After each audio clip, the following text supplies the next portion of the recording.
Hello সবাইকে, আশা করছি তোমরা সবাই খুব ভালো আছো। আমিও ভালো আছি। চলে এসেছি আবার একটা নতুন মিনি ভ্লগ নিয়ে। আজকে বিকেল বিকেল করে বেরিয়ে পড়েছি চা খেতে যাওয়ার উদ্দেশ্যে। যাচ্ছি গঙ্গার ধার নারায়ণদার কাছে চা খেতে। সন্ধ্যা হলেই মালাইটি ফুরিয়ে যায়, সেই জন্য আজকে বিকেল বিকেল করেই বেরিয়ে পড়েছি।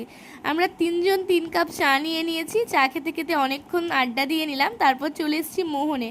মোহনে নতুন একটা শপ খুলেছে, দারুণ দারুণ জিনিসপত্র। এখানে ব্যাগের কালেকশন আছে, খাতা, pen, rule, pencil box, tiffin box, বিভিন্ন ধরনের জিনিসপত্র আছে।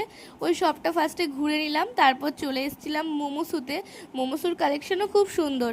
তারপর মোহন থেকেই খেয়ে নিলাম একটা চকলেট ওয়াফেল। আমি ঠিক সঠিক নামটা বলতে পারছি না, কারণ নামটা আমি ভুলে গেছি, মানে ওয়াফেলটার নামটা। তারপর চলে এসেছি হাজি রোলে। এই রোলটা সবসময়তেই আমাদের খেতে খুব ভালো লাগে, যেটা রানীবাগানে। তো রোলটা খাওয়ার পর বাড়ি চলে এসেছি। তো চলো আজকের ভিডিওটা আমি এখানে এন্ড করছি। ভালো লেগে থাকলে like, comment, share and subscribe করে দিও।